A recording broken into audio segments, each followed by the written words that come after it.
Good evening, ladies and gentlemen, and welcome to another episode of On the Rocks, a conversational podcast about hard alcohol, apparently.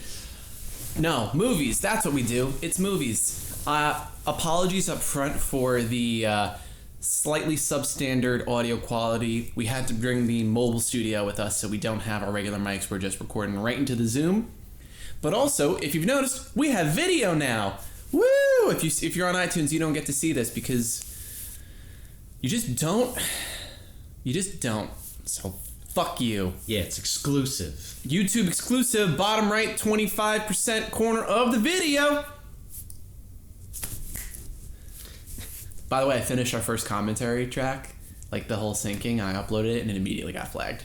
So. Oh, okay. Because I had the video running throughout, so I'm gonna have to do a thing where I'll have the video pop in and out for syncing purposes for people. All right. And I'm gonna cut a highlight reel of like the best moments. Wait, for which one? I did Legacy of Rage first. Oh, okay. Because that one was funnier. That one was a lot. Well, first of all, just a lot better. The movie. That was a good movie that I would actually watch again. Yes, unironically. Recommended. That ending.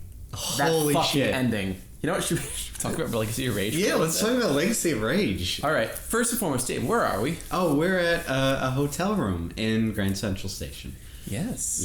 Yes. No real, and there's nothing really to it. No, I decided to invade Dave's vacation. Yes. He got off Long Island, got away from all of us, and I was like, Dave! And so we're going to be doing something later tonight that will be not technically movie related, but kind of. We're definitely going to review it because it's just so goddamn weird. Just the concept of it alone. Yeah. Do you want to tell them what it is, or you want to leave them hanging? Let's leave them in suspense. All right, you'll never guess what we're going to do to movie people in New York City, something related to film but not film. You'll never know. It's art related. Yes, that's right. We're going to review the Guggenheim. Guggens. Sean Penn and Will Smith have ran through this. Sean Penn? Yeah. In what? Oh, I don't know. Some kind of action-y movie. Yeah? Some kind of like late 2000s bullshit. Was it The Gunman? No. It was like the poster for the movie, too. I don't remember. Was it like The Constant Gardener or something like that? He wasn't in The Constant Gardener. Oh, The Part-Time Gardener? The Part-Time Gardener? The person who owns a plant. I don't know. I don't know what the fuck you're talking about. That makes two of us. I'm not entirely. Listen. If anybody knows what that movie is, just throw it in the fucking comments. Yeah, there you go. I'm gonna look it up now. You're gonna look. I'm gonna look it up right now. But the poster's literally. It was like literally exactly the thing that you posted. Ooh, look at us. We look so. Oh, hello. God, I'd buy that for $1. Yay. So we did a commentary track, which we haven't released yet. We actually did 2 in one night. Yes, which was both a huge mistake and incredibly satisfying because we watched one shitty, awful movie. Yeah, it was bad. It was pretty bad. And then a pretty good movie. And what was the through line for these movies? Oh, it was Brendan Lee movies. Brandon Lee movies? Sorry, Brandon Lee. Brandon Lee movies. I was gonna say. Yeah, he has like a small catalog because, spoiler alert, he's fucking dead. So he did. Most people really just know him from The Crow and being Bruce Lee's son. Yeah, that's about it. So he died during The Crow, and he only had like a couple of credits to his name. And some of the big ones were Legacy of Rage, The Crow. There's Rapid Fire. There's Mission Laser. Is that what it was called? I think it had like 3 different titles. Yeah, it was. I think it was Mission Laser. That's the one we saw. We also saw Legacy of Rage. Rapid Fire was later, before The Crow, or right at. No, it was before. We didn't watch Crow. Rapid Fire together. I know, but I'm just listing off the credits. By the way, it was The Interpreter. Interpreter. I've never heard Nicole Kidman. And that's the poster. Can I see the poster? Can we have actually an insert of the poster? I'll put an insert because I can't find that on IMDb. Oh, okay. And I'll put Scrap Dave's photo next to it. So But we watched Mission Laser Mission Mission. A terrible American action film that's just embarrassing. It was everyone involved. Everybody. And it's crazy because I'm pretty sure that was made after Legacy of Rage. No, I think that was before. Because Legacy of Rage is like one was made in a Hong Kong movie. Yes, Legacy of Rage was 86, and then Mission Laser was 89. Yeah. And it's just a huge jump in like quality too, like all around. Filmmaking quality, his acting ability. I think he's just way more natural in Chinese than he is in English. Yeah. I didn't even realize he's probably bilingual. Yeah. He always came off like he spoke English no fucking problem. Well, his mom is English. Yeah. I mean he is biracial also. And it's weird cuz I remember remarking he looked more Asian in Legacy of Rage. I don't know what it is. Maybe it's just he looked physically different. Maybe because he was younger too. Maybe, but what? By 3 years? I don't know. I feel like maybe his face thinned out or something. I don't know. In Mission Laser is the most joyous and shiniest that I've ever seen him ever.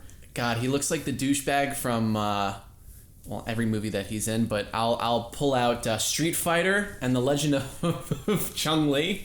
But you look at it and it's you see him in The Crow and it doesn't look like that, and then you look at this movie Mission Laser and it doesn't look like that at all. Maybe he had longer hair in both movies, but in Mission Laser he had short hair, so maybe it's a face framing thing. Maybe. And anyway, his acting is fucking awful. He acts like a creepy sex pervert, and he looks like he can't fight for shit. And I remember you were questioning his ability because as a fighter. Some of his later movies, it's he's slow as shit.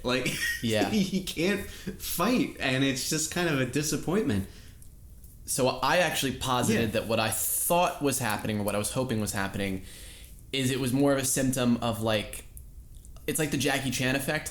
American films don't know how to film or cut action sequences. Yeah. They don't know how to film fights. Yeah. If you look at Jackie Chan's stuff like Shanghai Noon and all that stuff, he looks terrible. Yeah, it's pretty bad, and there's no patience to it, because they don't do cut every single hit. Yeah, it's not impressive. No, it's not. But Legacy of Rage, they let the action breathe, and it's actually impressive. Yeah, that fucking scene where the fucking car just comes out of nowhere.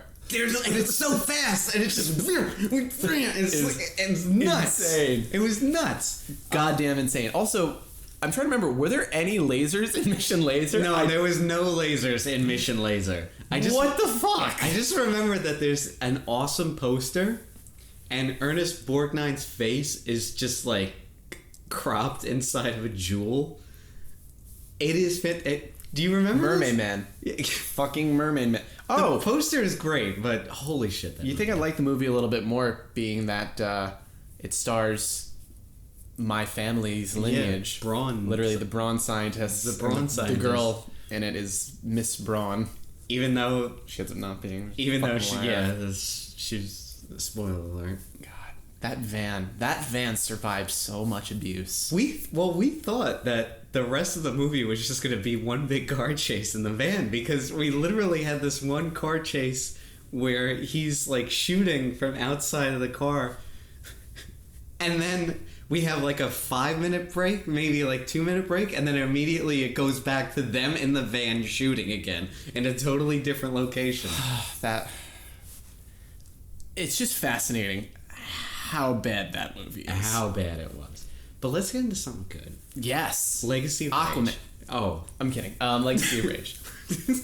So the basic plot of Legacy of Rage, I guess, guy has shitty friend really likes main character's girlfriend. Well, they're wrapped up in the mob or something. Yeah, the friend is wrapped up in the mob. Well, he's too in a way, I guess. By proxy of his friend is. That's really his level of involvement. And so there's one big everybody's corrupt or whatever, and they're trying to. I think what happens? They kill the one guy who apparently was an FBI agent all along. No, so the friend fakes his death and kills his uncle, who is in the mob. No, but is also an FBI agent, it turns out. Oh, really? Yeah, because that was the realization, because he was telling Brandon Lee not to run because he was an FBI guy. Yeah. And then the one hitman kills him and then frames Brandon Lee. So it kind of sets up their family to, like, supplant him, and everything's cool and everything's great, and he gets to fuck Brandon Lee's girlfriend. Yeah. And Brandon Lee doesn't get his motorcycle. He gets jail. Yeah, he gets jail. I forgot that was a subplot. Where he hangs out with a suspicious amount of white people. There's a ton of white people in a Chinese jail for some reason. And you know what? Good. Diversity. In 86, diversity in China. Wow. You know, it's funny. It's not funny. China's about to fucking kill a Canadian guy for smuggling drugs. Oh, wow. Way to go, China. That's on him. Keep oppressing your people, you fucking assholes. Yes, I'm insulting an entire nation. Maybe don't throttle your internet and kill Canadians because they have one of your CEOs in custody for building phones that are tapping into people's shit. We just got real political. That all sounds like conspiracy. It's not. Look it up. I just wanted to talk about a movie where at the very end there's a fucking huge Uzi gunfight. The most insane... The most 80s. John Woo 80s, like, denim and neck snapping and mullets and just blood. It's great. I think it's better than John Woo. To be pretty honest with you. This felt more grounded in a weird way. And it wasn't like a gun fu type of thing. Like no, it was very walking through, just fucking unloading. It was fantastic. There's a scene, there's like a quick shot where it's the two of them. Oh, it's him and his partner. It's my favorite shot. Four Eyes or whatever. Yeah. And he's got two guns and Brandon Lee's got this one huge Uzi. And they're just firing. And then it cuts to like five guys just getting fucking blown apart.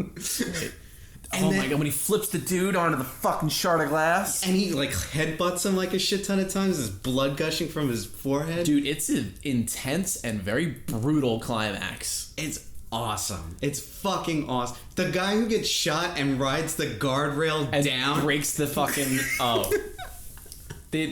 It's, you know what, it's perfect. Like, they build up slowly throughout the movie. There's a couple little sprinkled things, but that climax is so fucking satisfying. Yes. It's just awesome. Yeah, there's not... I think that's the downfall. It needed to have one more action scene. I agree. I think it needed just a little bit. Because there's one outside the nightclub with... I don't know if you know who he is. Bolo Young. Do you know who that is? I don't. Okay. He's very, like... famous in like the martial arts kind of movies. He's in Enter the Dragon. He's in Bloodsport. He was the bad guy in Bloodsport.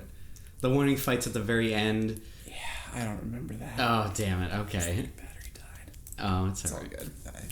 No more exclusive. We lost the video feed.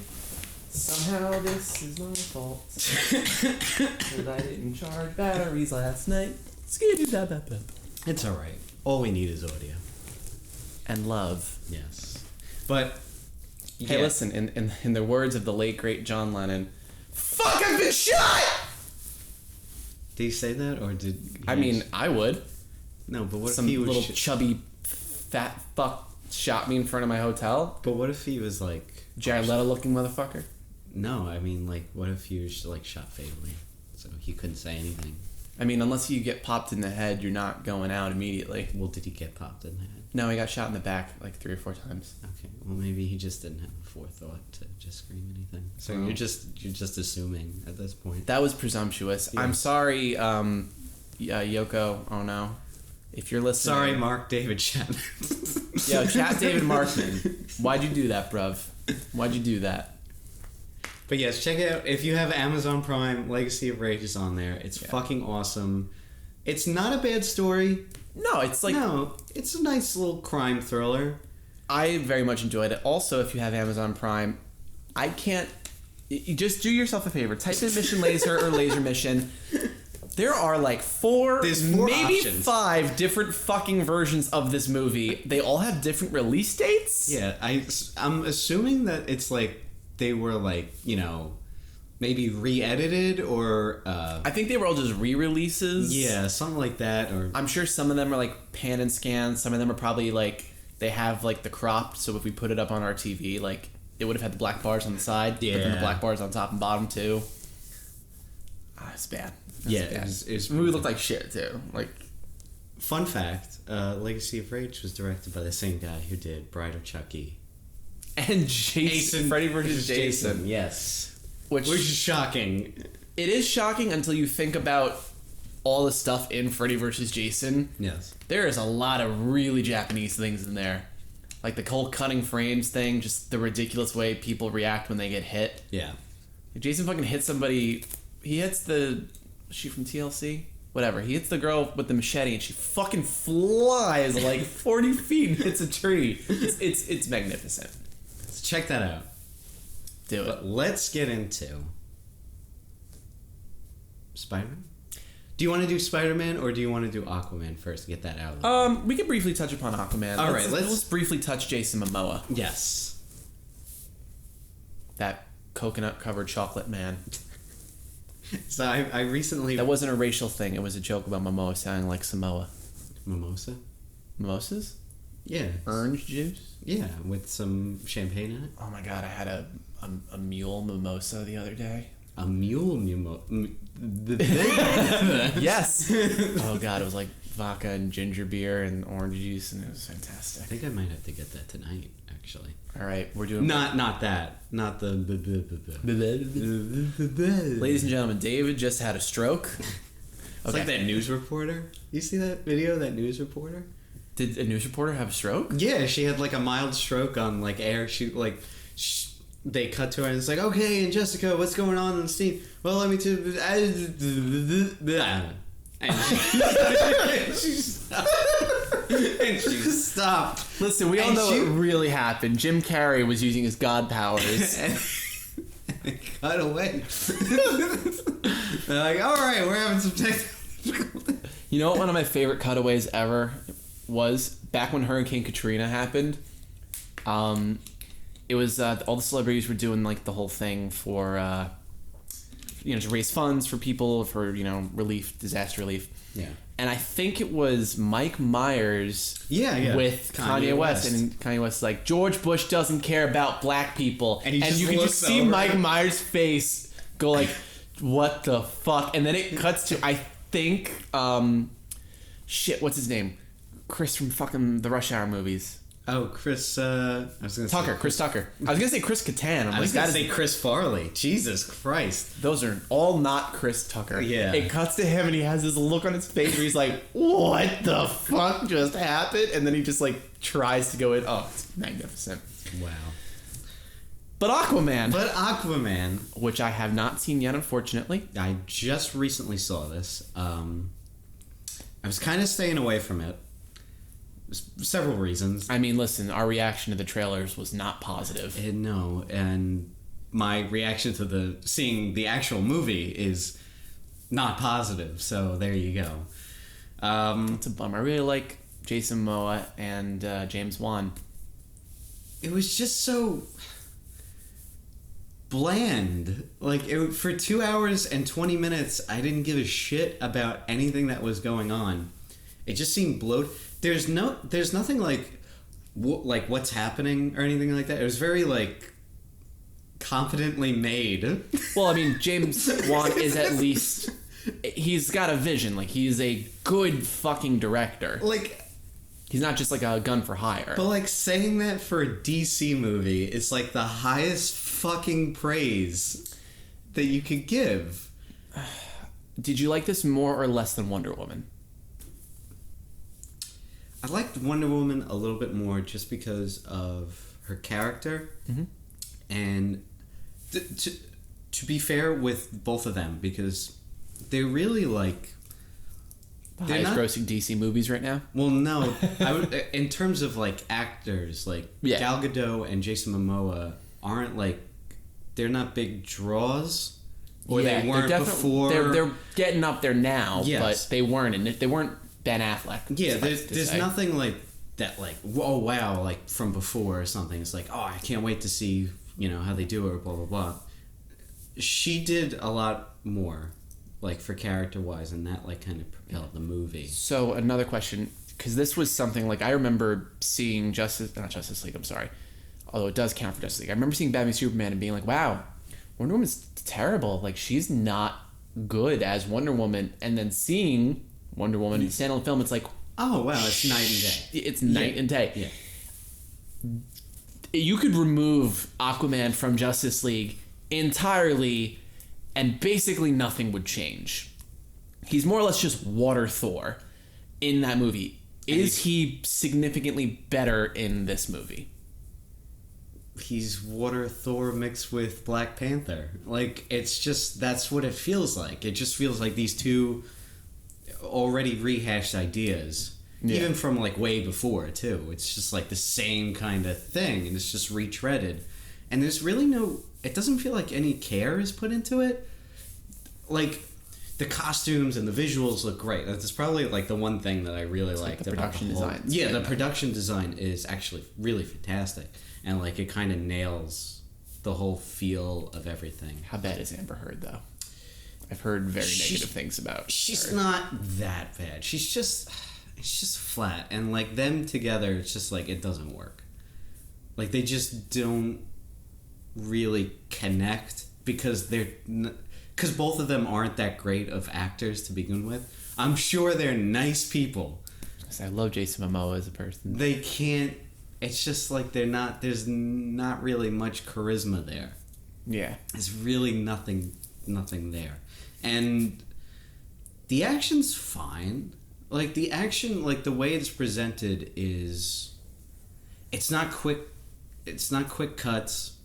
It's kind of like what? Like, a lot of times, like, right when the action's, like, ramps up, the camera, like, pulls out. And so you see, like, the whole, like, arena of what's going on. I saw one or two clips that looked pretty cool. Specifically one with the Nicole Kidman. Yes, yeah. That's, kicking some ass. Yeah, and very, very early on in the movie. Yeah, and, like, it's expertly done, but I don't care about any of the characters, so the action is meaningless to me. Yeah, that's no good. No, it's not good. No, that's no good. Like, when you don't care about your characters, it doesn't really matter what happens to them in an action scene. Though I do like the design of the Black Manta suit, and I like how... I dug how old school it looked. Like, it looked very comic booky in a good way, though. They have it in, like, he starts, like, he has, like, a wink and a nod, like, when he's first making the suit or whatever. And it's like, oh, that's pretty cool. And then they have it, like, full on. It's like, that's fucking awesome. And I really like that. And even that action scene with them isn't all that bad. It's very well done. He knows, because he did one of the Fast and Furious movies, He right? did, I would argue, the most difficult one to make, because it was the one where Paul Walker fucking died halfway through, and they had to shut down and be like, what the fuck are we gonna do? Is that the one with the submarine that comes out from... No, that was the one after it. Okay, because I was gonna say James Bond has something to do with fucking submarines. We all remember that scene from The Conjuring 2 when with the submarine, when with the ghost on it. Vera Farmiga is like, we need a submarine. Vera, if you're listening, I love you. There's no joke. You're magnificent. I could just get lost in those blue eyes. There's one thing, though, and it's bugging the fucking shit out of me, and I have to tell you. Tell me. Because I keep thinking, okay, so Patrick Wilson has this grand plot, blah, blah, blah, and like, towards the end of the movie, he puts on a helmet. Mm-hmm. Like, it's just like, you know, whatever. It's what the character wears in the comic books. So, there's a trend now that's... You know, it's pretty good. Spider-Man, his eyes and everything, like, they react, like, they have... They also gave a story reason for it. And Deadpool eyes react, but that goes along with the weirdness of his character. Yeah, and also, like, it's a cloth mask, so reasonably... Yeah, but still, like, move. You have a fourth wall breaking... It breaks reality enough that that's certainly not the weirdest fucking thing happening. And it goes along with that character and how he's portrayed in the world that he's in. And if Deadpool didn't do that first, I don't know if we would have gotten that with fucking Spider-Man. Yes. But with Patrick Wilson's mask, it's fucking made out of metal. It's fucking clear as day, made out of goddamn metal. When he gets angry, the metal and the eyes shift Like, so it's like, you know, like angry or whatever. And it's like a small detail that happens like once or twice. And I'm like, why? All right. It's not magical metal. Here's my question. It's such bullshit. Here's my and question, I hate because I'm gonna attempt to defend this. Do you actually see the mask change, or is it a thing that it happens in between cuts? No. You see it change. It's a close up of his face, and it fucking shifts into angry I can't eyes. defend it then. I was gonna say, James Wan being a big horror guy, maybe he's channeling something that they did with the original Phantom of the Opera, where the mask, they had several different masks that had different subtle expressions on them, and they would switch them out in between takes for like just a little detail, just to add something. But the mask wasn't actually shown morphing into a like that's stupid. It morphed into a Yeah. thing, and then it was just cheap plastic when they removed it. And it's like, That's what the dumb. fuck? Dumb choices, dumb. But yeah, overall, it doesn't feel like 2 hours and 20 minutes though. Really, it's well paced. It's really well paced because they get through fucking everything so quickly. Everything is delivered so dry and fast. Like, So, besides the fact you said dry and fast, I love that you use the phrase dry and fast to describe a movie that substantially takes place underwater. yes. Your mother was oh my god, that's another thing that fucking bothered the shit out of me. They keep saying this. It's like killing younglings, except they say your mother was executed. Just say that she was fucking killed. Just say that she was put to her fucking death, that she was killed. Is it? They keep saying that she was fucking executed. Say it again the way you said it. Your mother was fucking executed. You're channeling something and you don't even realize it. What? Your mother's a bitch. You literally said it exactly like the fucking guy from The Pit. Not The Pit, I'm sorry. Kathy's Curse. Yeah. But like, that's... They keep doing that, but like, how they explain the world and how it works and all these other things are like, all right, we just gotta keep going, just say it. Just say it without any care or meaning or anything. That's Aquaman. Aquaman. Who gives a shit? And after you see the movie, we gotta talk about, like, the big weird reveal. This is kind of like this last, like, test that he has to go through to get the magical MacGuffin. It's such bullshit. We'll talk about it when you see it. When you eventually see it. We'll do a spoiler discussion soon enough.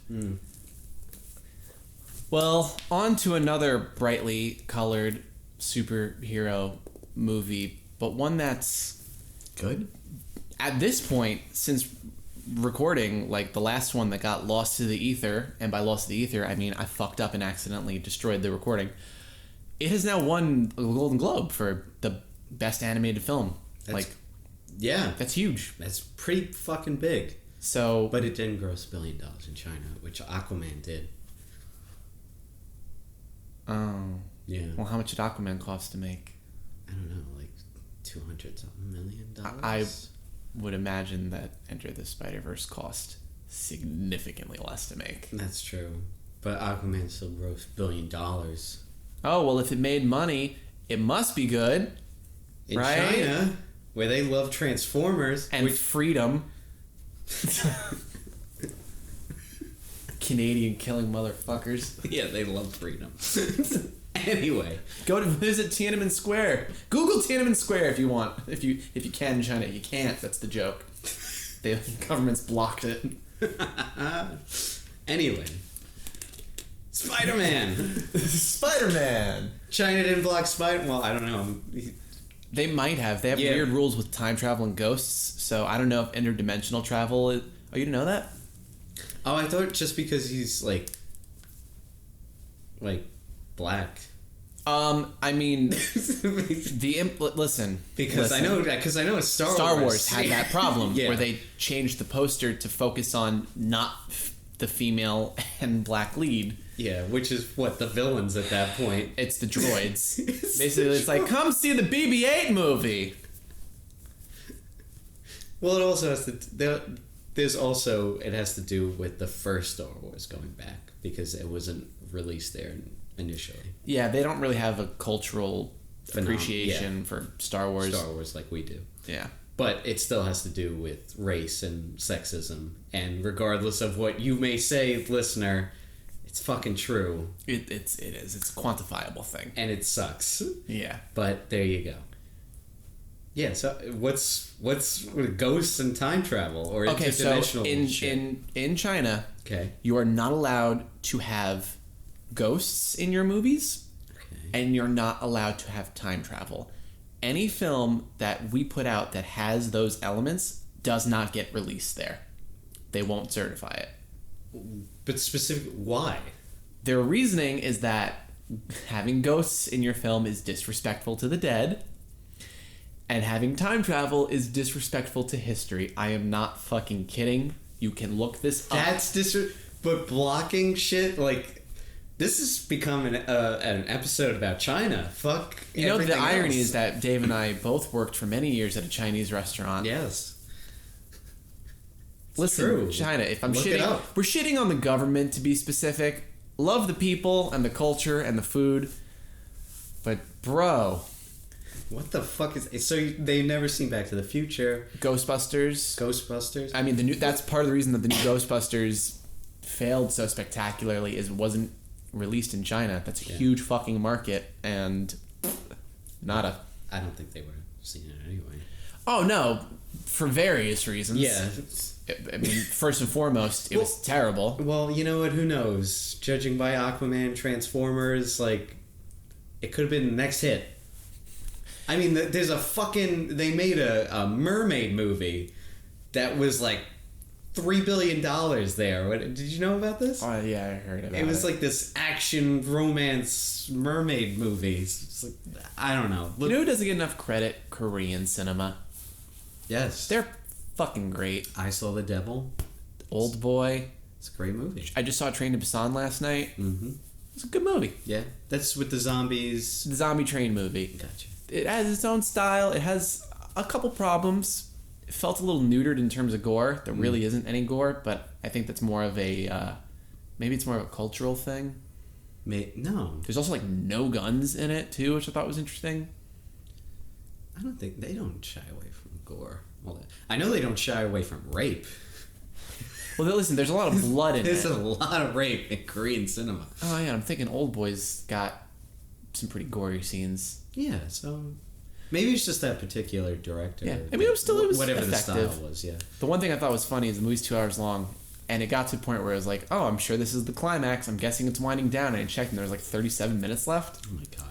It's not that it felt long. It's just the way the story was going. I was like, okay, this is clearly the end. And I was like, no, there's a whole nother action set piece. Yeah, like how it's structured. Yeah, I get you. It's a better World War Z than World War Z, which is a fucking shit film for fuckheads. So Spider-Man was really good.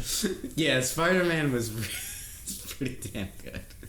I really, really liked it. I've yet to see it again. I think I want to see it again. I'm off the next couple of days. I think I might just go and check it out again. I'll fucking join you on that. I mean, this has supplanted Homecoming as my second favorite Spider-Man movie. I think it's one of the best out there. It is just so fucking good. It's so genuine. It's also got one of the most depressing portrayals of Peter Parker. And it's funny, like it's conveyed in a funny way, but it's like when you start to think about it, it's like, wow, that is so goddamn sad. Yeah, it's really sad. I cried a little bit, I'm gonna be honest. Yeah, it's The movie got me in the feels. And I wish, but that makes me just yearn for something like that. Like, if Tom Holland like stays the course, like Robert Downey Jr. or like he does like a solid 10 plus he does years. like 10 years, or like, you know, like or Logan, Hugh Jackman does, or something like that. It gets to that point where now he's 32 and he's like fucking down on his luck. Listen, between this and the Spider-Man video game, which is also one of the best fucking Spider-Man stories I've ever seen. That's another one I just got, so I'm gonna be playing that over the week. I want to see a Peter Parker in his late 20s that's been doing this. Like, we've never gotten to see that. We always see Peter. He's always in high school. He's always in high school, or college, or like tangentially, like, no, even the Raimi movies. He was in college till the end. Yeah. So it's like, I want to see a Spider-Man that's experienced, who's been through shit, and like just is competent, just knows what he's fucking doing. Yeah. Or gets eventually broken through life. Yeah. Yeah. That like he does. It's amazing. And divorce. I've been Spider-Man for 20 years. But like, and Jake Johnson, right? That's his name? Yes. I was not sold on him at first. Yeah, me neither. But I was knocked it out of the proven so wrong. Everybody was his voice, his manner, like just his performance is perfect for that version of Peter. Yes. That jaded, old, out of shape. Yes. Just like, I'm just so done with this. Like, I just want to go home. Yeah. Just wears his sweatpants. There's no socks or shoes or anything. He's just It's the pizza. His belly's sticking out. I personally think we should just get into spoilers. I don't know what else we can say without going into them. The animation is pretty good once your eyes get adjusted to it. The overall story is fantastic. It's good. Just go see it. Go give this movie your money. Yes. And just like to take a second, this movie shouldn't have worked. No, there's no reason why this movie should have worked the way it was pitched. Like, if I pitched it to you, it sounds like a bad idea. Yes. It sounds like, especially with Sony's history of, let's build a universe. Let's do... Like, it sounds terrible. Also coming from Sony. So it's like, even the pitch, and then it's like, who's distributing it? And who's producing it? Sony. Just stop. Just get the fuck out of my when I heard office. that they were going to be doing a non-MCU canon animated Spider-Man movie, I was like, that sounds like a fucking terrible idea. Yeah, like, what's the point of Then they were like, it's going to be Miles Morales. I was like, okay, cool. And then it was like, oh, but it's going to be multiverse, so a bunch of people are going to be in it. I was like, oh, you're trying to do the universe building thing. And it's not going to work. It's not going to get me. Yeah. But I'm amazed that they didn't put this more in the marketing. It was made by fucking Phil Lord and Chris Miller. The kings of bad ideas. Yes. The guys who made the Lego movie work. They made Cloudy with a Chance of Meatballs work. They made 21 and 20... They made a sequel to 21 Jump Street, and it was amazing. What the fuck? I mean, can you imagine if they made Solo? Yeah. And got to finish it? I mean... Yeah, and that... Yeah. Oh, Kathleen Kennedy, you fucking bitch. I don't know what could have been so bad. No, you know what it was. I will bet any amount of money. This was all Lawrence Kasdan's fault. Yeah. He wrote the script, and they are notorious for doing improv and like setting up the camera and letting actors just explore and being funny and Lawrence Kasdan didn't like that, and she wanted to be more serious, probably. Yeah, and they're not going to win the fight against him when it comes to Star Wars, unfortunately. And they pussed out with 80% of the movie done, so they got Ron Howard, who, man, did he just really put his visual stamp on it. He put Clint Howard in it. Listen, he's a gun for hire with something like this. He's a competent director. Obviously, he's making movies, but this was very much just come in and shoot this. Yeah, just do these reshoots for us, and we're gonna stamp your name on there. It's crazy. We're not here to talk about Solo. Have you even watched it? I know. I refuse. I refuse to watch it. I don't want to give them my money because of what they did to Phil Lord and Chris Miller. It's on Netflix. All right. You already gave them their money. I'm going to watch it eventually. It's just like it's almost You're not gonna have fair. A hard time. It's almost not fair for me to watch it because it's like I'm so pissed at the movie to begin with. You're really gonna have a hard time getting through it, especially at one point early on in the beginning. I feel like you're just gonna shut off. It's like, you know what? I'm done. I'm good. Is Daenerys Targaryen terrible in it? Like she's really good. I love her, but she was so bad in Terminator. It's different. It's way different. She actually has there's a good character in there. All right. And it's really good. It's a really good relationship with Han. I think. I really think it was pretty well set up. It's all picking up on Mike. This is why I didn't want to have chips. Eating them on mic. That's why I was eating them afterwards. You're so unprofessional. Yeah, well, I don't really like my audience. I don't know how you feel about our audience. I don't really like them. But anyway, back to Spider-Man. Yeah, O'Leary listening in your car. It's a friend of mine from work. He subscribed recently. Oh, hooray. There's a shout out. Yay. You have to wait an hour in just to hear your name. Okay, so Spider-Man. Okay, so we're in spoiler territory now. You mentioned the animation. It's spectacular, pun intended. It does take, I think, a little bit of getting used to. Yes, because the way it moves, it's so strange. It's unlike anything I've ever seen. Yeah, it's a new kind of animation that Sony's apparently trying to trademark. Yes. Yeah, like when it pans, when it tilts up, it's just like this weird like motion blur. And it has to do with... Yeah, the way they chose to do the blurring in the film, typically with these animated movies, they'll just toss on like a Gaussian blur. I don't know if I'm pronouncing that right, but that's what I'm saying. That's what it looks like in After Effects. So, all right, cool. With this, they decided to do a like chromatic aberration thing where the lining of the characters would get out of sync with the coloring the way you would do it in a comic book, because you can't really draw blur that, and I fucking loved it.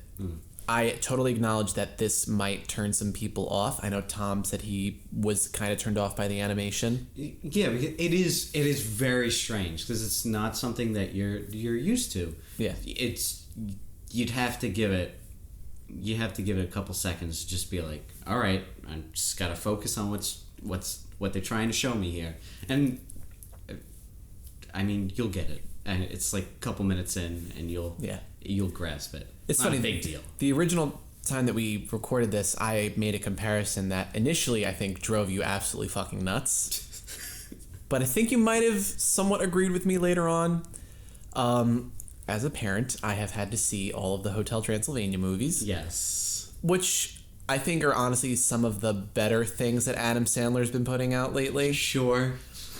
But my whole theory on it was basically Sony Animation has been doing one thing really well. They've been letting their animated movies have a specific style. When it came to the Hotel Transylvania movies, I've noticed that they're really energetic and really fun in the way they animate them because they use a lot of 2D animation principles in their character design and in their motions, and it elevates the movie for me. Yeah. I think the movie is improved by the animation, and I think it's the same with this. If this was traditional 2D animation or basic 3D animation like Pixar, I think it would have lost a lot of its style. And it gives off, and because of the way it's animated and the way it kind of feels like a comic book, it has like this weird 3D, 2D aspect to it. Like sometimes it's like, okay, this is flat, but like if a character turns and starts to move or something like that, it's just like, oh, this kind of looks like everything else is flat, and he's just like popping out of it. It was kind of like Paperman. If you ever saw the short film that Pixar released, it was very much like that. That was edited or created in 3D rendering software, and then they kind of flattened it in a way. They made it look animated, which I love. It's a cool effect. It's a great short. I love how dramatic all the character design is, that they weren't afraid to get fucking weird with it. Kingpin's design is insane. It's so... The Green Goblin. Strange. Yeah, like Green Goblin is like... a fucking gargoyle. Yeah, he's a gargoyle. Yeah. Which I felt he wasn't really needed in the movie. I think it was just kind of like, let's throw him in because we can. Yeah, but I love that they utilize one of the most iconic characters basically as throwaway. Yeah. Like, they got him out of the way immediately. It's like, Green Goblin. You're all going to expect him to be there. Here he is, and he's gone. Now we can focus on all these other characters. All these other weird characters that come into play later on. Like the female version of Doc Ock, which was a great subversion. I did not expect that. I really, really like that. I only caught it right before they said, like, the name and, like, how, like, she set him down and, like, I saw her glasses. And I'm like, those are weird. Oh.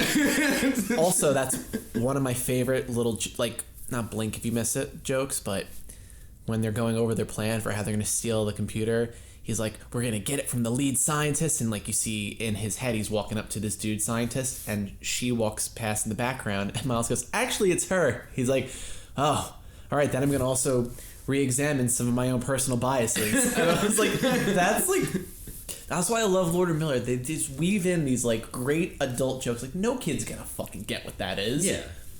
And there's also stuff that's happening on the background that's really fun.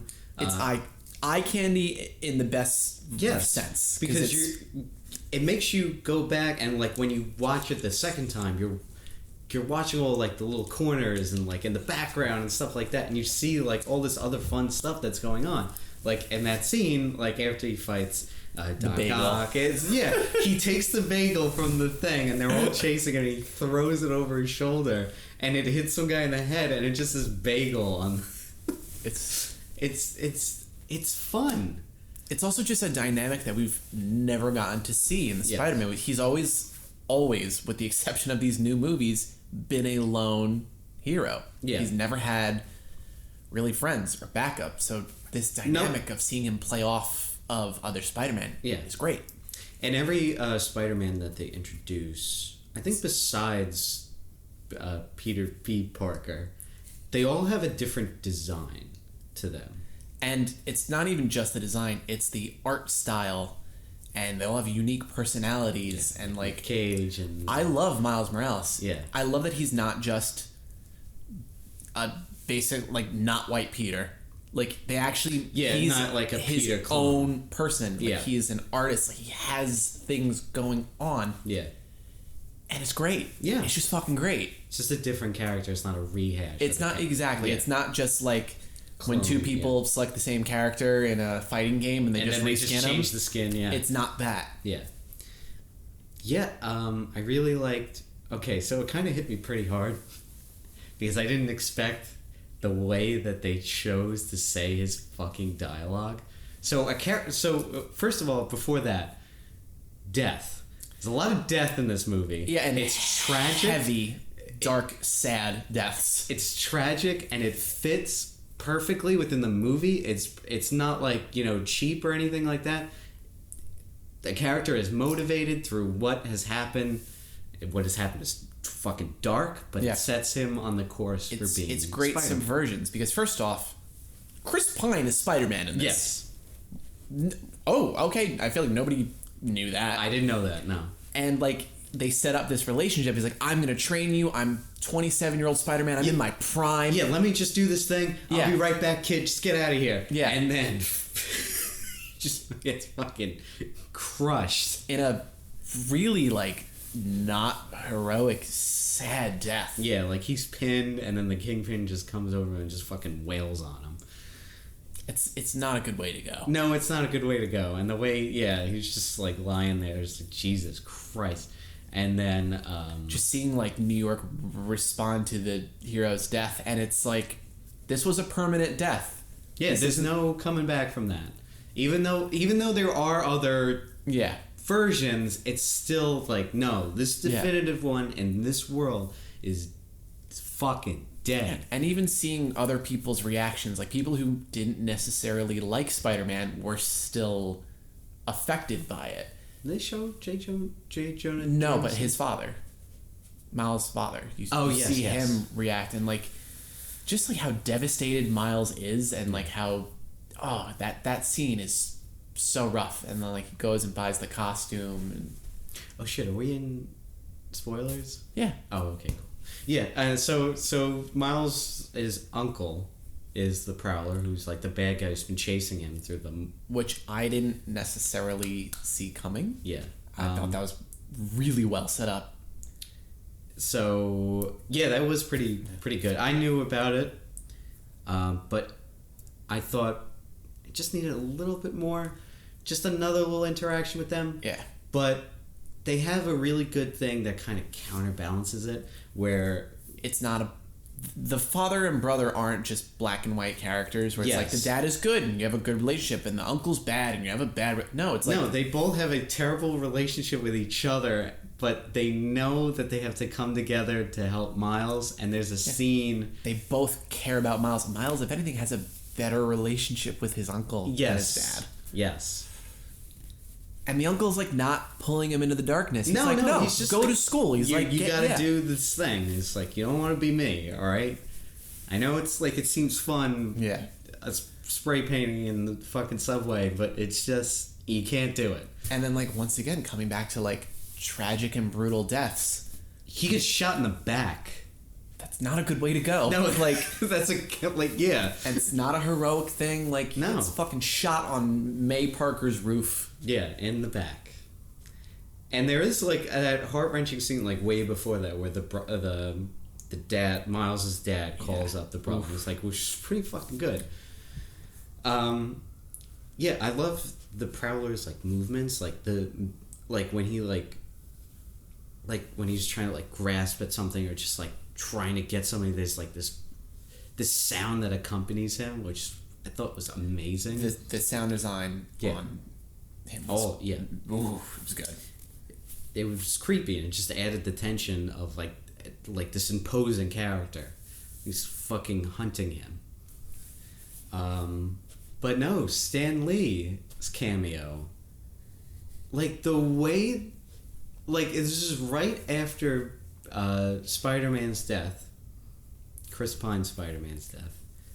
The way he says the line that he delivers is like, "Oh, I'm sad to see him go," or it's like something along those lines where it could easily be played off for like him. You know what I mean? So surreal how much more effective that cameo was with him passing away right before it came out. Yes. It's like he's talking about himself. Yes. It is beautiful. It's very eerie and and beautiful, and then they fit a fucking joke in there.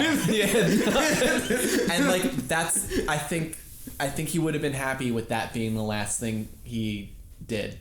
Like going out on like a joke. Like the guy had a sense of humor about himself. Yeah. But there is an earnestness in there. What is it like no returns? It's like, that's the thing about the suit, kid. It always fits. And then it pans over and it's like, no returns. Oh, it's great. And I love all the Spider people. Yeah. Spider-Gwen is great. And like I took my my daughter to go see this.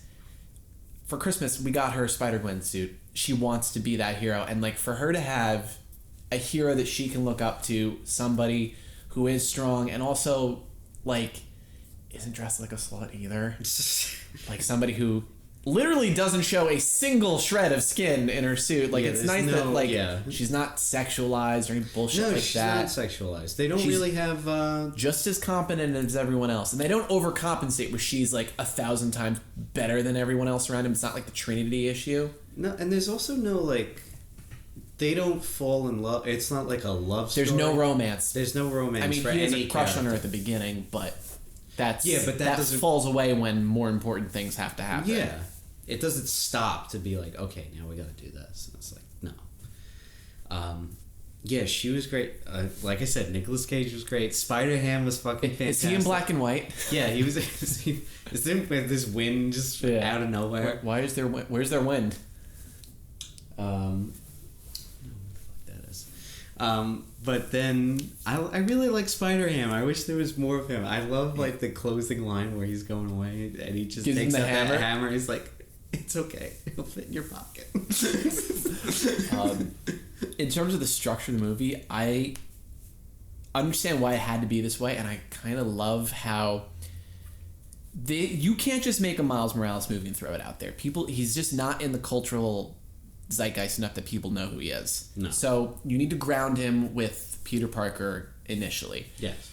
And the movie is very much structured like that, and it allows Miles to have the final scene to himself where he proves himself and becomes the hero that he was supposed to be. Yeah, they all go back and then he finishes the job and saves the day. And I feel like moving forward, like this has been good enough that from a sequel, I think you could reasonably have a standalone Miles Morales film, and you could just call it Spider-Man and just have it be him, and it would be accepted now. Yeah. But that being said, like the Spider-Verse is such a crux of this, and even with the end credit joke, like what do you want a sequel to be? Do you want it to be more Spider-Verse things? Do you want it to be one-offs in each universe? Like, do you want them to come together again? Like, how? But isn't I don't know what you do. Isn't that the official idea that they were going to do something like that? They were going to do one-offs or whatever. I mean, I don't know. Like, I would love for Sony to make money. I guess that's a more viable thing. You know what I mean? It could go in so many different directions. It can. I think the safe bet is to do a second one with what happens at the end, even though it was a joke. But the essential point of that ending was like he's trying to get everybody together, which is fucking hysterical. The post-credits scene is fucking hilarious. They use a meme, which once again, like, should not work. No. It should not be funny. But they have a fucking superpower. They set up this joke perfectly. They treat it so serious. Yeah. Spider-Man 2099, voiced by, which I didn't know, that was Oscar Isaac. Yeah, that was Oscar Isaac. I love that man. Yeah, he's great. So he travels to what he calls Universe 66, I think. Was it Universe 66? Or 67? Or like 1? No, it was because it was the year. It was 60 okay. something. So then it was either he drops into fucking 2D animation with the meme of Spider-Man pointing at himself, and he changes along with it. And it's yeah. I don't know if you noticed that was Jorma Taccone doing the voice of Spider-Man, who also did the voice of Green Goblin. He is one of the writers for Lonely Island. Oh, okay. And he's a director. He's awesome. He's a very nice man. And actually, here's the connection to them. He worked on multiple projects with, what's his name? MacGruber. God damn it, Will Forte. Another lovely person who's awesome. And Will Forte is very good friends with Lord and Miller because they did Clone High together. He was in Lego Movie. I was waiting for that. I was waiting for that. And also, Clone High is amazing. And also, they did the show Last Man on Earth, where he literally played a character called Phil Miller. Phil Lord Chris Miller. Wow. And he's Phil Miller. Great jokes. I loved this movie so much. Yeah, definitely. The soundtrack. See it. The soundtrack is really, really good. Dude, Sunflower has been on constant rotation. I fucking love that song. It's a great song. And just Miles is just so likable. Like, the first thing we see him doing is like playing the song, and he's doing that thing that we all do where we don't really know the words, but you sing it anyway, and it's great. Actually, it would be a really good joke if he made up his own words to it. Like, like just trying to go along with it, but it just doesn't work out. But he can only get the chorus right. You know what I mean? Like, and I don't know. I thought that would be really fucking funny. But what they do is fantastic. This movie is fantastic. Yeah. Like I said, it almost gives me hope for the new Men in Black movie. A little bit of hope. Yeah. Because Sony just fucked up Ghostbusters so bad. As we're talking about Spider-Man, you want to end with the trailer that came out? Yes. I assume you watched it. I did. I watched so this morning. I was a little bit bummed just because it's like I read an article about the trailer being released in Brazil and it spoiled like the end thing, which is one of the more interesting twists of the trailer. I am so confused because Spider-Man's dead. Do you want to get into that? Because it's like are people dumb? No, it's just a catch-22 of like, damned if you do, damned if you don't. Like, it's one of those things where it's like we all know.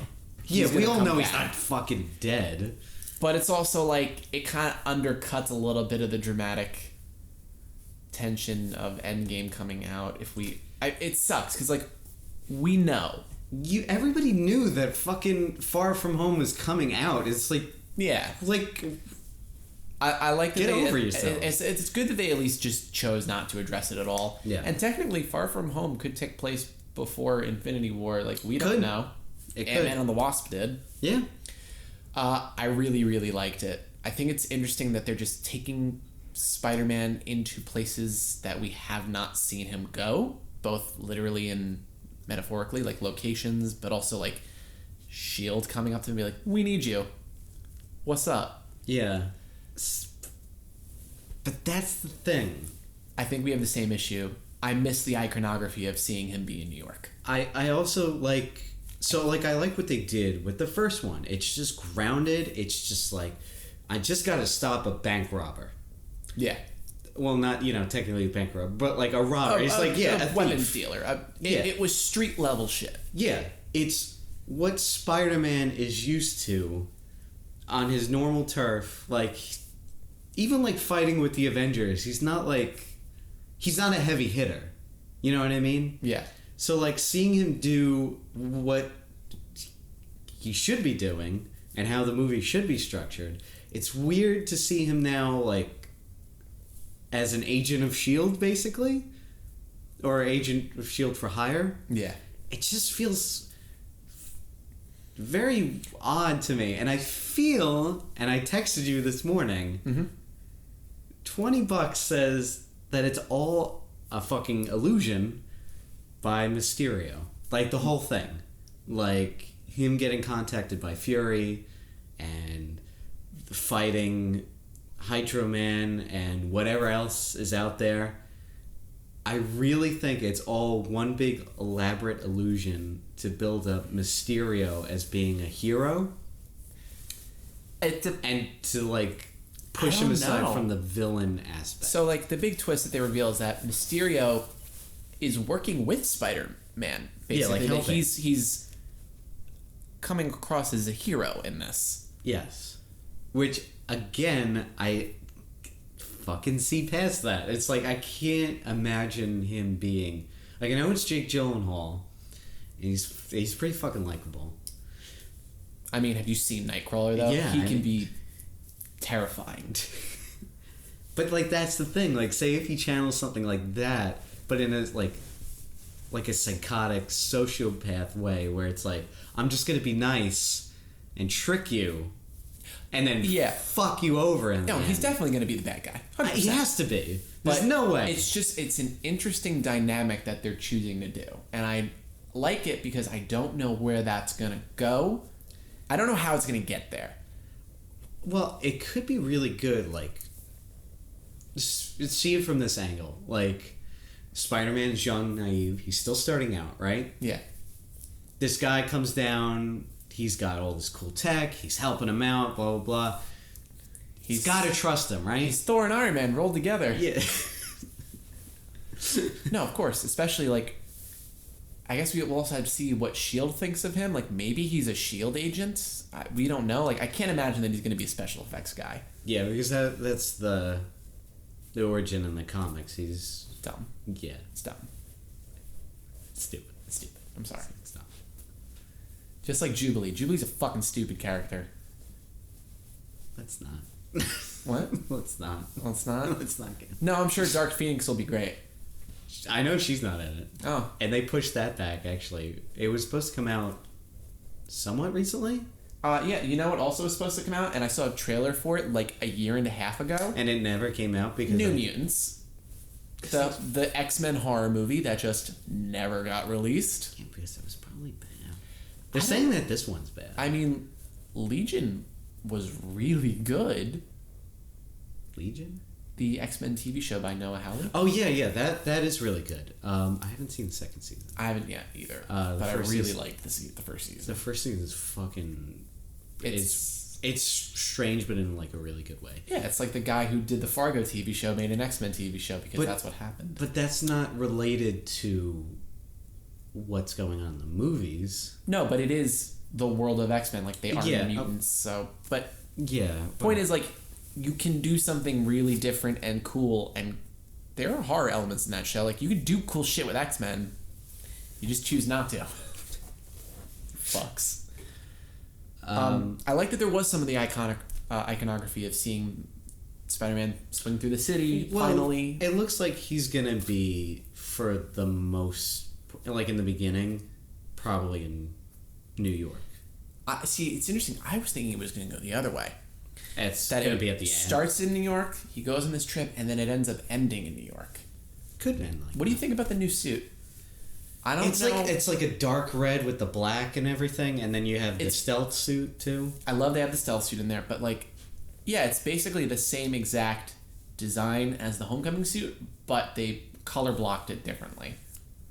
I don't know how I feel about black and red. Like, the suit looks cool, but I love the Homecoming suit, which is why I have parts of it tattooed on my body. I would like to see him go back to that. Yeah, I don't know.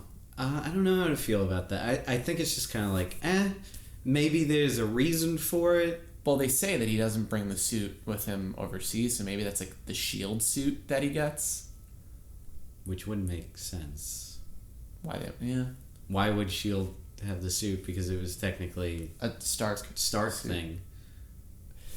Unless, again, it's all part of a fucking elaborate illusion, and it just comes down to something. Like, that's what I feel like. It's just going to come down to an elaborate plan by Jake Gyllenhaal. And I'm going to be in the fucking theater. I'm going to look at you when that happens. All right. And I'm just going to be like, we're going to be loud. Alamo, we're going to be hammered when we see it. Like, loud. Like, really loud and obnoxious. I'm going to be like, I fucking told you. And I'm going to get kicked out. Here's my question. I love that they open up with Spider-Man just helping Aunt May with stuff, and she knows and accepts that it's him. I still really want to see the second half of that scene, though. She goes, what the fuck? When she sees him in the suit. Obviously, that scene would have to take place between Infinity War and Homecoming, but I just want to know, like, how's that working out? Well, it's cool because we don't see that. You know? Yeah, it's an interesting dynamic that we, have always posited could have been the case in the Raimi movies, but we never got to definitively be like, yeah, I know you're Spider-Man, what's up? We got that in Into the Spider-Verse, but not so much in live action. Because you already have Ned who knows, so it's kind of like, oh, that's... his guy in the chair. That's going to be the person that he's going to, just talk to about, what's going on. Yeah. Just decompress and just okay, it's going to be you. But now it's Aunt May, which is maybe a better thing.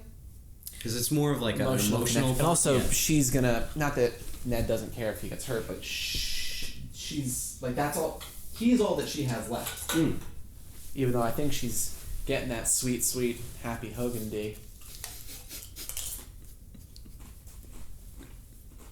Maybe. Jon Favreau is totally smashing Aunt May. Well, it's getting late. Yeah. Okay.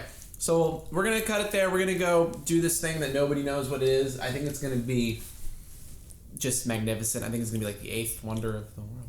Do you want to do it as a separate thing and just... Because this feels like a pretty good... This is a complete episode. We did an hour and 10 minutes. This is a big fucking episode right there. A big fucking deal. We're sorry that it was so late. We had a technical issue and... By technical issue, you mean Paul accidentally deleted the last episode. And also the fact that we haven't seen each other because both of us have been working a lot. Yeah, I've especially been ridiculously busy. It took me forever to edit the last episode just because... Number one, I changed the workflow on how we do it. It's better now, and it should be sounding better. This episode, like I said, we don't have the nice mics, so it's not going to sound as good. And I've been doing a VFX job that I can't talk about. That's been 20 hours a week. So life gets in the way. Life finds a way and also gets in the way. Yes. So now we're going to pack up, and we're going to go get some fucking food and see this thing, and then we're going to talk about it. Yeah. All right. Okay, this is On the Rocks, a conversational podcast about movies and sometimes other things, apparently, judging by today. Yes. Today we're about to talk about a not movie. A not movie. This was not a movie that we just saw. This was definitely not a movie. So Dave, do you want to set the stage real quick for what just happened? So, I'm a King Kong enthusiast. I'm a fan. I've been a fan since I'm a kid. I'm a fan. Yeah, I'm a fan since I was a kid. If you couldn't tell from our previous podcast. And they had King Kong on Broadway. So I was like, you know what? This sounds like a good idea. I'm going to get tickets. And I'm going to invite my buddy Paul. And boy, did I ever do that. That's exactly what happened. So Jesus. So Dave is coming at this from the perspective of I'm a big King Kong fan. Yeah, I have not seen a Broadway show in a very long time. In a very, very long time. So this is just all kind of new experience. So yeah, I'm just coming out of this as just a fan of the movies, of the lore, of all that stuff. Adrian Brody's very Huge pronounced acting talent. It's a Roman nose. So that's his approach. I also very much like King Kong. Yes. Not as much as him, but I like it. I am a much more into Broadway. I typically see like anywhere between 2 to 5 shows a year. Whole life, family's really into Broadway. So I got to kind of come at it from that lens. And you'd be intrigued to hear just how differing both our opinions are on this from 2 completely different points of view. Our opinions are kind of the same. No, they're exactly the same. This was a fascinating train wreck of a show. Yes. It was like viciously mediocre from a theater, like a... It's weird because, like, technically speaking, it does some stuff really well. I think this has the same problem that, like, Spider-Man had, where this was all, like, they put the cart before the horse. They put, like, the effects of King Kong, and that's all they wanted to focus on. And it's, like, that old adage, a special effect without a story is a boring thing. And it's, like... Yeah. The story was butchered in order to get it to fit this format. It was really truncated. Like, there was very little to call it King Kong at all. Yeah. I mean, things just rush through. I mean, I almost feel like... Okay, so the play was like an hour and a half. Really? We got out at 9:30. Holy shit. And yeah, there we was got like... in about 7, yeah. Yeah, it didn't start on time either. No. And there was like decent intermission. Okay, maybe it was closer to 2 hours, but like, I felt like if you took out all the singing, this play would be like, it feels like a 20-minute episode of a TV show. Yeah. But King Kong. Motivations were muddled. Everything was more blatant. Like, the choreography was nice. The singing near the end got better. It was not good up front. They just didn't give the performers a lot to work with. No, there was...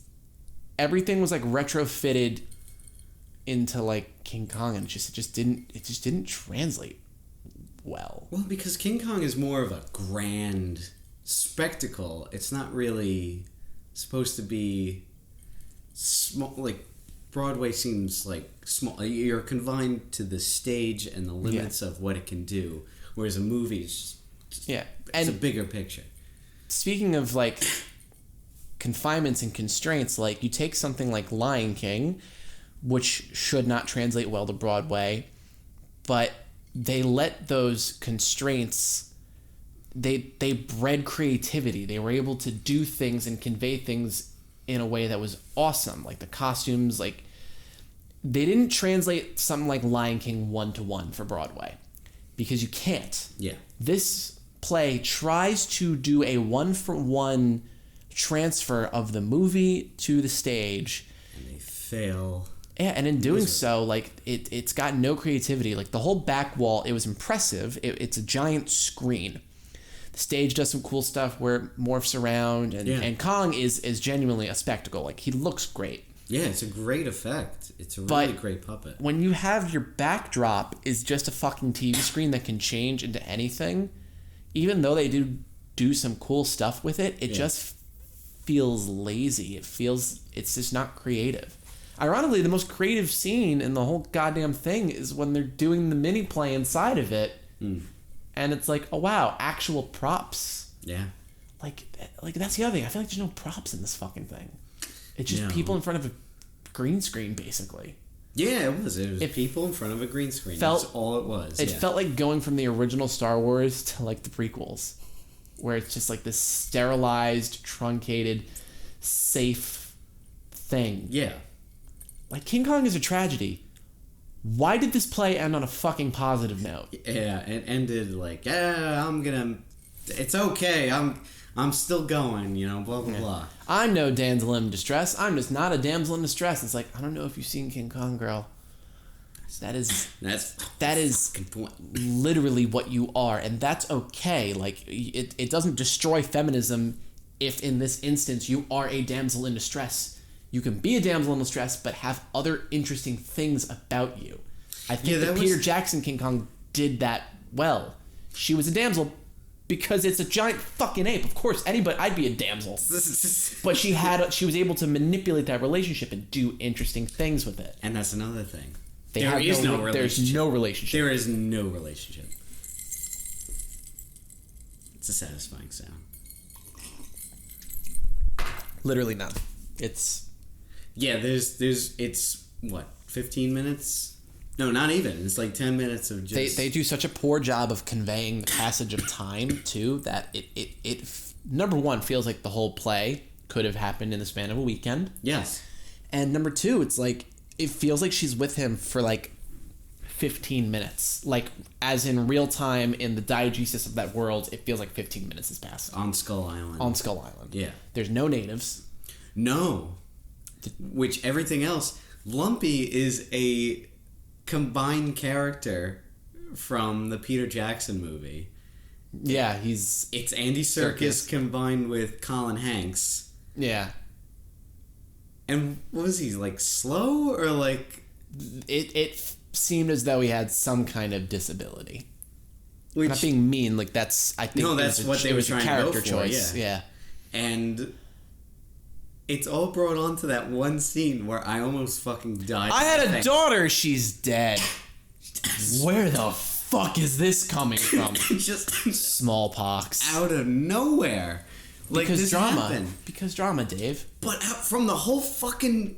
I was going to say movie. Out of the whole fucking show, in this one part, this one little scene, and it's like, wow, they're really fucking going for it right now. The best part, we have to just say what our favorite part of this entire...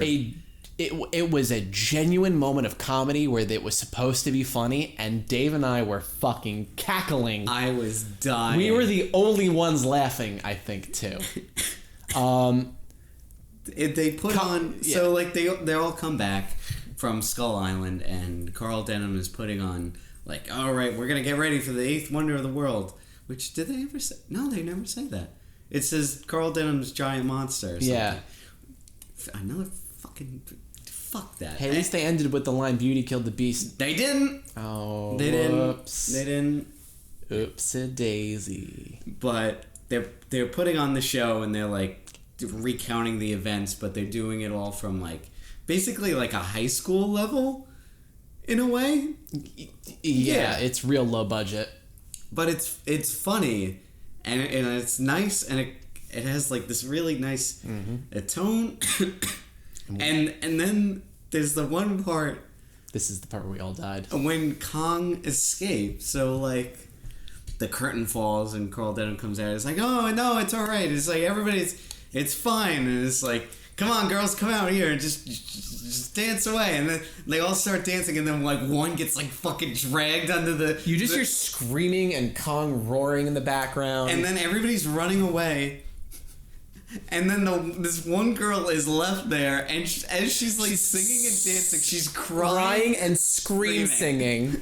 It is the most hysterical thing I've ever seen. And this girl, that woman, whoever she is, stole the show. Deserves what is it? Tony Award? Tony. She deserves it.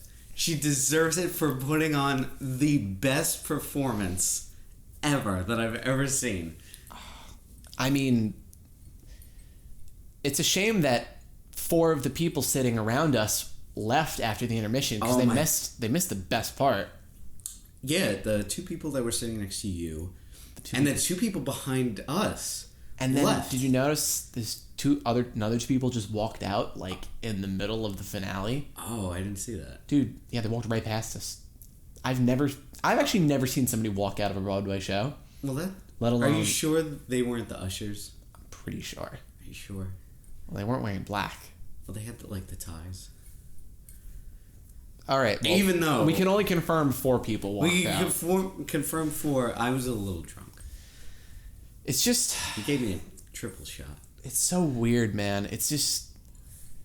And, like, things that you wouldn't think translate to Broadway have worked in the past. They're not pieces of high art, but, like, School of Rock was fun. Rocky was fun for what it was. Once was actually really good. Like, you can do it. But this just missed the mark because they put the technical aspects before anything else. Talk about the music. Okay, so I'm a big fan of Justice. You've heard their stuff in trailers for Assassin's Creed, and it's fun. It's like good, like hardcore electronic music, and they use the opening of the song Genesis, which I'll quickly play, and it's an instrumental version, and it sounds really good for King Kong. It's very grandiose, yes. And it's imposing. It's perfect. Unfortunately, they also used this song, which I'll play a quick excerpt from, and they play that during the chase scenes, which, my God, they do that shit 3 fucking times because it's so impressive. It's cringeworthy. It is. It is like King Kong dubstep, and they're doing like John Woo slow motion, and they just are, they thought, this looks so cool. And it wasn't. No. It was not cool at all. And it's a shame because there are some genuinely great moments, but there are moments. I liked I thought the finale was actually really well done. Yeah. Meaning the whole bit where he's on top of the building and he gets shot and falls off. The second after he falls off, they puss out on the sad ending. Yeah, they do the love me, say that you love me thing. They kind of do that. No, they literally do. Yeah, in Hot Fuzz. But I think the best moment was when we first are introduced to Kong. That's a quiet moment. It's like intimidating. Yeah, and like you hear him, he's like coming in, and like you hear the sound effects, and she's up in the air, which apparently, thanks to that little High School Musical, the vines were alive. They were alive. That was not properly conveyed. Yes, I did not understand. At fucking all. Yeah, I did not get what was going on with that. There's nothing special about Skull Island. No. Like nothing. The snake creature thing. That was cool, but that was it. Yeah. Even that no was natives, there were lame. no other monsters. It's like... There was no other time spent between them. Our 2 main leads. Yeah. There was nothing. There was absolutely nothing. This is, I think, gonna go the way of Spider-Man. This thing has to be expensive to put on. Well, I can't imagine that it's... Well, did you see got like all the profit. articulation in the face? Yeah, Kong looks amazing. Like, Yeah. they did that is truly an amazing thing that I have not seen before. Because you can't do that without But like in the same vein, that. About a month ago, I saw Bruce Springsteen on Broadway, and that is one man, a guitar, a piano, for 2.5 hours straight, and that's it. The tickets are 1,000 times more expensive, and it was fucking riveting. Well, it's Bruce Springsteen. I know, but I'm not that big a fan of Bruce Springsteen, and I was like, this is really interesting. Yeah, but... And then it's King Kong on Broadway. This should be a fucking spectacle, and it just falls flat. Yeah, pretty much. They try this whole thing where they try to get her to scream, and that's like the crux of the fucking movie. Like, that's the whole Dude, it is brought thing. up so many times. That's the whole movie, to be like, I'm not a damsel in distress. I'm a strong female character. I can kick ass. And that's fine. I hate to break it to you. Everything in this movie happens to you. Yes. Even though you say, I'm not a damsel, you have literally no agency. Everything happens around you. You're just there for the ride. Yeah. That is just the fucking story. It doesn't matter how much she... It's the same thing that happened in that fucking ridiculous Tarzan movie. I hate that shit. When just because you have the female character say, I don't really do the whole damsel in distress thing, doesn't negate if you use them as a damsel in distress. Yeah. Like, it's just fucking lazy. It's a lazy way to not have her have a personality. Yeah. This movie, Jesus, this show was all around strange. I can't really recommend it enough. No, I can't. I can't really recommend it. As somebody who loves Broadway, like, this is not. This is a tourist trap. It is. Like, this is definitely amazing if you know nothing about theater. Or King Kong. Or King Kong. Or, for the most part. But King it's Kong. like, it's a tourist trap, The Lion King, but the difference is that's like a good tourist trap. It's a good one. Probably because they're using music by, I assume, Alan Menken. He does all the Disney shit. And, like, the production design is good. It's good! Did they use the Elton John music in it? Yes, I'm almost positive they do at some point. Do you feel love tonight? No, I didn't feel any love tonight. No, I felt nothing when King Kong died. No, nothing. Yeah, me neither. Because it's... I was actually bracing because I thought there was going to be little mini planes. Like cardboard planes coming out from like the sides and trying to... That would have been better than... It's just the screen...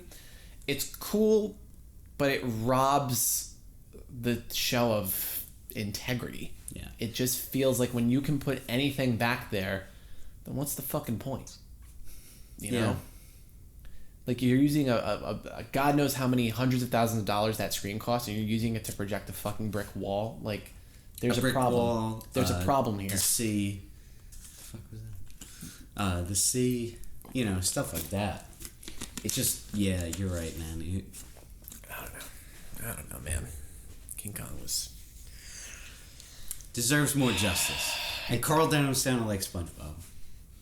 Carl Denham is also just an actual malicious asshole in this, as opposed to just somebody who's doesn't think and he's is selfish. He's supposed to be selfish and then like a selfish artist. Yes, he's just an asshole. And why did they move that line? Yeah, they moved the Beauty Killed the Beast line instead of at the very end. They used it like, what was it like before King Kong's even dead. Yeah, before he was even dead, before they even went up on the tower even.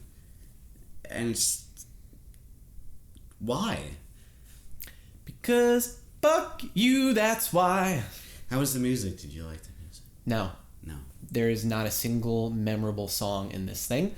There's not even a song that showcases the singer's abilities until the end. I liked... I think it was the song right before the end, maybe? I don't know. I don't remember. Yeah. I don't remember. Give me the tune of one song. Not even the name, not any lyrics, just the tune. Can you hum a single song from this fucking thing? No. Neither can I. I can do almost every song in Hamilton right now if you wanted me to. Can't do a single song. I just fucking saw this thing. I saw this thing too, and I don't fucking remember. $110 well spent. You know what? No, it was fun. This is the schlock, the Broadway equivalent of schlock. Yeah, this is like it was like a B movie. It was. It was the B movie of Broadway. Cooper's fucking rolling in his grave. All those people who created King Kong, they're just like, Jesus Christ. Honestly, the best part's the poster. Yeah, the posters are great. And the design of the theater. It's beautiful. Minimalist, Art Deco, very nice. The Jack and Coke was good that you got. Yeah, right? That was a good part of the play. That was Skull Island iced tea. I told him to make it a triple, and he's like, "You really got to get through the show, right?" And I was like, "Yeah, I really got to get through this." Yeah, buddy. He knew. He knew. He fucking knew. It was expensive. It was an expensive drink. You drink in a theater. Yeah, that's why you bring in flasks. Can we just talk briefly before we end this? Yeah. How there's kind of like a weird plague of movie Broadway shows. There's always been that. But I feel like it's more so now, apparently. Yeah, because people are afraid. Investors, there needs to be a built-in audience. There needs to be a return of investment.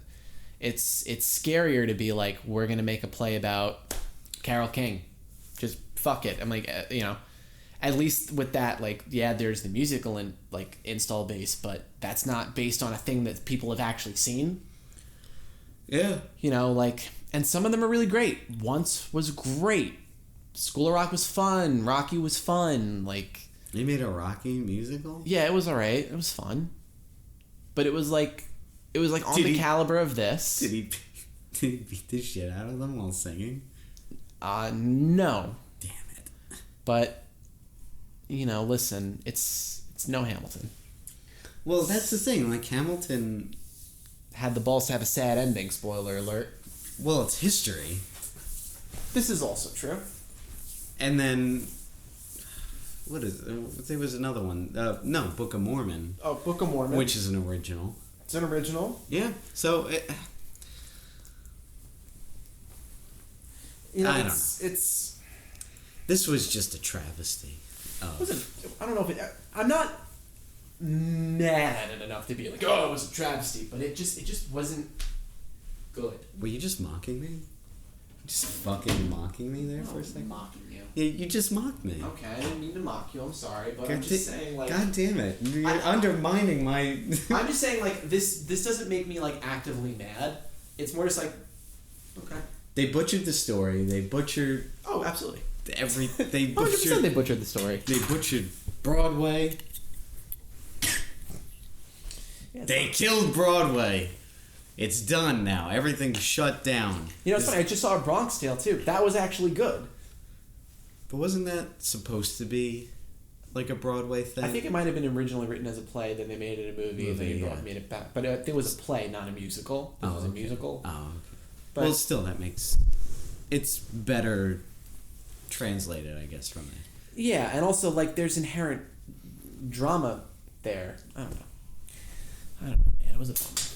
The whole thing was a bummer. It was a bummer, and we'll be back again to talk about something else. Something that's not this. I'm glad everybody can join us again for this little quick podcast.